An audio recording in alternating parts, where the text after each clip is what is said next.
we're going to get ready for what we call hip openers and inversions. Now see if you can do this. Rock yourself up to flat feet and roll back.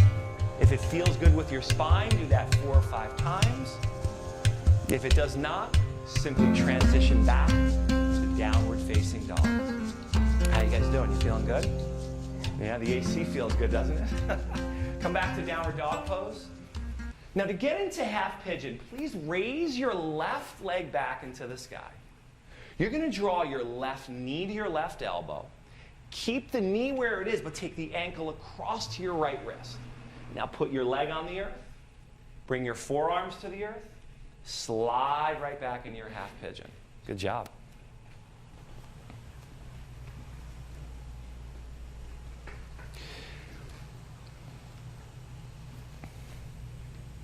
In half pigeon position, you want to begin with your back leg, reaching it back, sliding it back, growing it back. Now the leg that's underneath you, you want to push that straight down.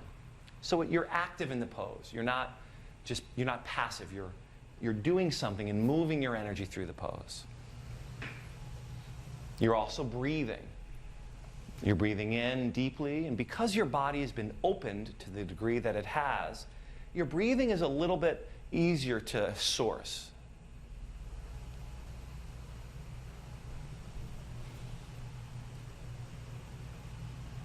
At this stage in the 8-phase system, we're at the deepest possible part of our physical body that we can get to. If there's any type of stuck energy, if there's any type of stuck emotion, it's going to make its way up. And this is where we want to be really aware. I mean, come into that listening space, listening to our bodies, and making sure that this breath, you see it all the way to the top, and you see this breath all the way to the bottom. Your breath cycles are complete.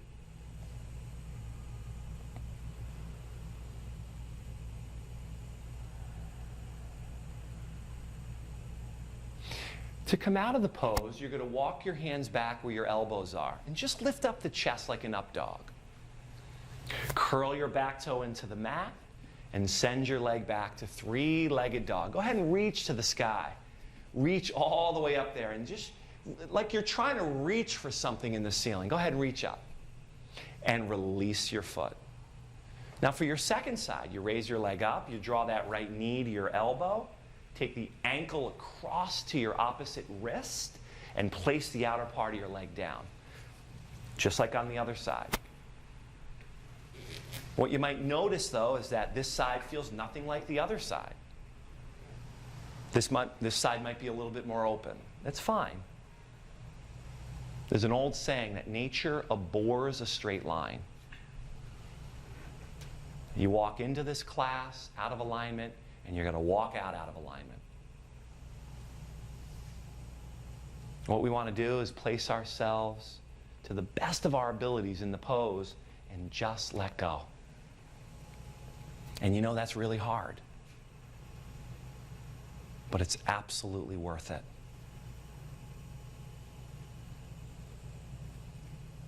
Make sure that you're breathing in. It's real easy to forget. The mind will come in and might inject something, comment on something. It'll have you remember something. Just come on back to your breath, allowing your attention to descend into your right hip here. And breathe so deeply that you can actually feel the fabric of your hip beginning to open.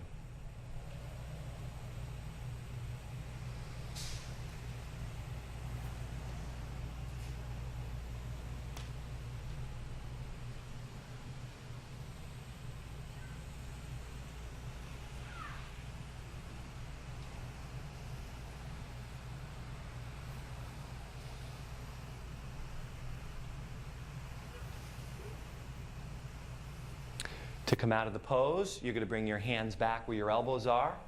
Once again, lift your hearts like an upward dog and pause.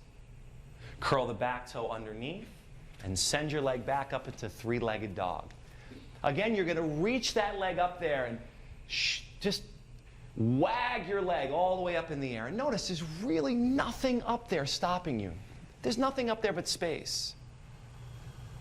And the only thing that ever stops us is right between our ears. Go ahead and release your right foot to the mat. I'm going to have you now come onto your knees, crawl forwards, lie onto your backs once again. And as you lie onto your backs, we're simply going to take our legs vertical in what the yogis called Viparita Karani. Bring your arms out like a T. The main idea here is to get the feet above your knees and your knees above your hips, just to help drain out some of the work that you've done up until this point. If you know shoulder stand and you like to take it, you're going to press your hands down into the yoga mat. Lift your head up and look towards your navel. Use the strength of your abdomen and your arms to lever your legs straight up. Now catch your back with your hands, walk your elbows underneath you, and raise both of your legs straight up into the sky. Press your head into the mat as if you have a clementine between your chin and your chest. You want to continue to strengthen the cervical arch, which is just the arch in your neck. Press down through your elbows, your triceps, your shoulders, and the back of your head, and raise those legs up another degree or two. That's it.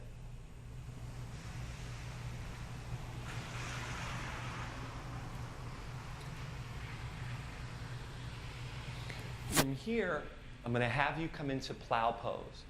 Now, it's important that you maintain the connection your elbows have to the earth. Allow both of your legs to move back as one. And when you touch the earth with your toes, make sure you breathe.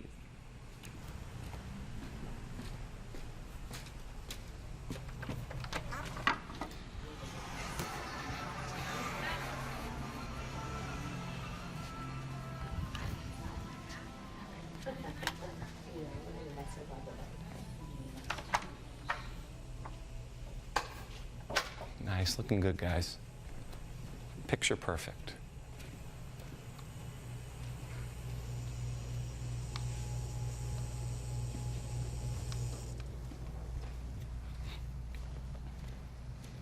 Now bring your arms alongside of your body like human brakes and slowly unfold your bodies one vertebra at a time. Keeping your knees into your chest. Wrap your hands around your shins, take a big breath in, and feel that deep cord release.